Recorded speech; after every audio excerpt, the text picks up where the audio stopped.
Hello दोस्तों, आज की कहानी पहला नाती। मानसी अपने 3 महीने के बेटे को लेकर मायके से ससुराल जा रही थी। बेटे को जन्म देने के बाद वह पहली बार ससुराल जा रही थी। रास्ते भर मन ही मन यही सोच रही थी कि सासू माँ से कैसे बात करे जो उनको समझ में आ जाए और बात भी ना बढ़े।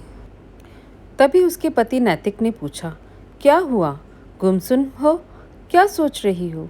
एक क्षण के लिए उसके मन में आया कि अभी इनसे ही बात कर लेती हूँ, ये सब संभाल लेंगे, माँ को अपने तरीके से समझा देंगे। फिर उसने सोचा, हो सकता है सासू माँ कुछ बोले ही नहीं, खामखा ही मैं परेशान हो रही हूँ। तब तक नैतिक ने दोबारा पूछ लिया, अरे बताओ तो सही, क्या सोच रही हो? कुछ नहीं, बस यूं ही इतने दिनों तक मायके में रहने के बाद ससुराल जा रही हूँ तो वही सब याद आ रहा है। ठीक है, इसमें क्या है, कुछ दिनों पर हम आते जाते रहेंगे। घर पहुंचते ही सासू माँ तुरंत पोते को गोद में ली और दुलार करने लगी। कितना सुंदर पोता है, बिल्कुल मेरे खानदान पर गया है। मानसी ने हंसते हुए कहा, माँ पोता आपका है तो आपके खानदान पर ही जाएगा ना? हाँ वो तो सही कह रही हो तुम, लेकिन इसका गला भी खाली है और हाथ में बस चांदी के कड़े हैं, कमर में भी बस एक काला धागा है। इसकी नानी ने नेक क्या दिया? अरे पहला नाती है उनका, ऐसे कैसे विदा कर दिया? मानसी को जिसका डर था वही हुआ। उसने जरा सकुचाते हुए कहा, माँ ने चांदी के कड़े दिए हैं। क्या क्या कहा? चांदी के कड़े? अरे वह मेरा पोता है, किसी ऐरे गहरे का नहीं।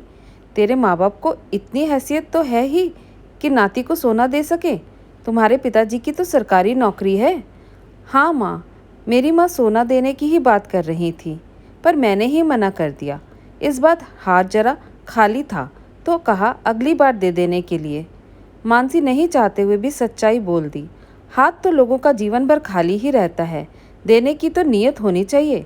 तूने मना कर दिया और तुम्हारी माँ मान गई। वाह बढ़िया है।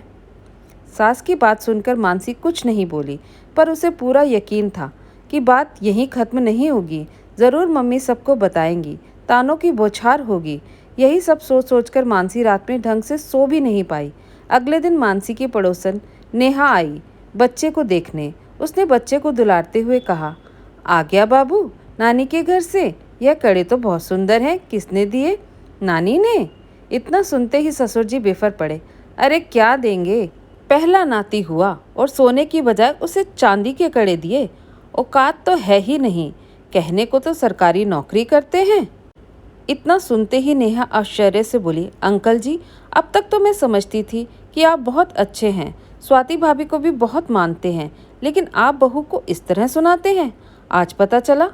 धन्य है आपकी बहू जो सुनकर भी चुप है, मैं तो कभी चुप ना रहूं।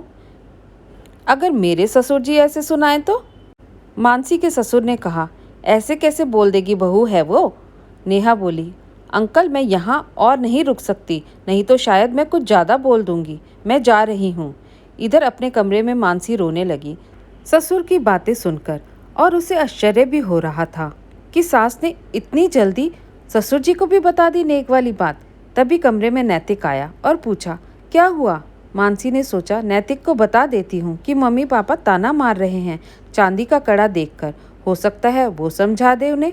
अभी मैं बोलने ही जा रही थी कि नैतिक ने कहा, अरे मानसी तुम्हारी मम्मी ने नेक में नाती को चांदी का कड़ा कैसे दे दिया? उनका पहला नाती है ये, सोना देना तो बनता है। मानसी को समझते देर न लगी कि सास ने ही कान भरे हैं पति के। उसने तुरंत पूछा, आप अचानक नेक वाली बात कैसे करने लगे? कल तो आपने नहीं पूछा नेक के बारे में। माँ बता रही थी आज सुबह ही, जब मैं और पापा चाय पी रहे थे।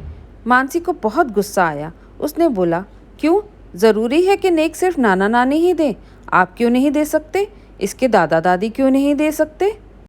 आखिर उनका भी तो पहला ही पोता है, आपका भी पहला ही बच्चा है, और आप दोनों अच्छा कमाते भी हैं। अरे तुम इतना नाराज़ क्यों हो गई? मैं तो बस ऐसे ही बोल रहा था। ऐसे ही बोल रहे हैं, लेकिन क्यों? जब से आई हूँ तब से सब इसी के लिए ही सुना रहे हैं। कल आप रास्ते में पूछ रहे थे ना, क्या हुआ, क्या सोच रही हो? मैं यही सोच रही थी, नेक के बारे में, पर मैंने आपसे कुछ नहीं कहा। मुझे लगा आप बात समझ जाएंगे, लेकिन मुझे क्या मालूम आप भी वैसे ही हैं। क्या हुआ? किसने सुनाया? बस मैंने तो अभी बोला, नैतिक ने कहा। कल जब मैं आई तो सबसे पहले मम्मी ने नेक के बारे में पूछा और कहने लगी कि चांदी के कड़े, तुम्हारे पापा तो सरकारी नौकरी करते हैं। अभी कुछ देर पहले पापा अपनी पड़ोसन नेहा भाभी को कह रहे थे। वह तो उठकर चली ही गई, यह कहते हुए कि कहीं मेरे मुंह से कुछ ज़्यादा ना निकल जाए। मेरे पापा सरकारी नौकरी करते हैं, पर यह तो समझिए कि वो प्राइमरी स्कूल में टीचर हैं, तो कितनी कमाई होगी। 2 बच्चे और हैं उनके। मुझे पता था मम्मी कुछ ना कुछ सुनाएंगी, इसलिए मैं मायके नहीं जाना चाहती थी डिलीवरी के लिए। तब मम्मी ने मुझे यह कहकर मायके भेजा कि पहला बच्चा मायके में ही होता है, उन्हें परेशानी ना हो इसलिए। मेरी डिलीवरी में इतना खर्चा हुआ, फिर भी मम्मी अपने गले में पहनी 2 तोले की सोने की चेन दे रही थी, लेकिन मैंने नहीं ली। वो चेन मेरे पापा ने शादी की सालगिरह पर मम्मी को गिफ्ट दिया था, तो कैसे ले लूँ? और अभी भाई के एडमिशन में पैसा खर्च हो गए। माँ का हाथ खाली था, तो मैंने ही कहा चांदी के कड़े दे दो इस बार, अगली बार देना सोना। मैंने मम्मी को सच सच बता दिया, फिर भी मम्मी सबको बोले जा रही हैं। इतना बोलकर वह फूट फूट कर रोने लगी। तभी सासू माँ ने आवाज़ दी, बहू पोते को लेकर आना ज़रा, लीला काकी आई है देखने। मानसी ने कहा, लीला काकी आई है तो ज़रूर कुछ ना कुछ बोलेंगी। मुझे लगता है मम्मी ने बता ही दिया होगा उन्हें भी। मानसी बच्चे को लेकर बाहर निकली। पीछे से नैतिक भी आया। लीला काकी ने कहा, अरे बहू तेल भी लेते आना, बाबू की मालिश कर दूँ ज़रा। मालिश करते समय लीला काकी ने कहा, नानी ने क्या नेक दिया, पहला नाती हुआ है तो? मानसी की सास ने झट से कहा, यह चांदी के कड़े दिए हैं। चांदी के कड़े क्यों भाई? उनका पहला नाती है, सोना तो देना ही चाहिए, लीला काकी ने कहा। तो नैतिक ने कहा, क्यों काकी, सोना ही क्यों देना चाहिए, चांदी क्यों नहीं? माँ ने कहा, अरे बेटा सोना शुभ होता है और वही दिया जाता है।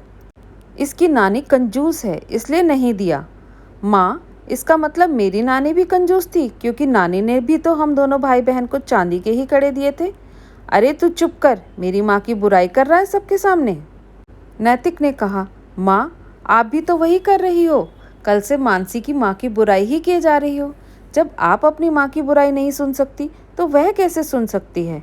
सबको अपनी माँ और मायका प्यारा होता है। जबकि मानसी ने आपको कहा भी कि उसकी माँ अगली बार नाती को सोना ज़रूर देगी। फिर भी यदि नहीं भी देगी तो क्या हो जाएगा? यह मेरा बेटा है, मैं ही दे देता हूँ। और अपने गले से सोने का चेन उतार कर बेटे को पहना दिया।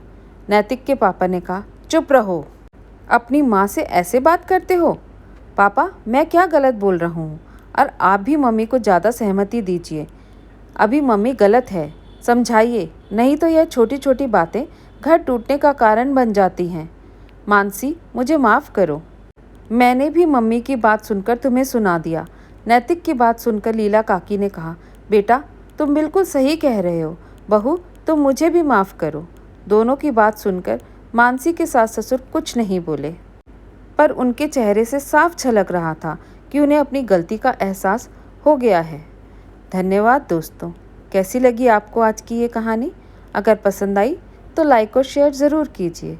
अगर नए हैं तो चैनल को सब्सक्राइब करना बिल्कुल मत भूलिए।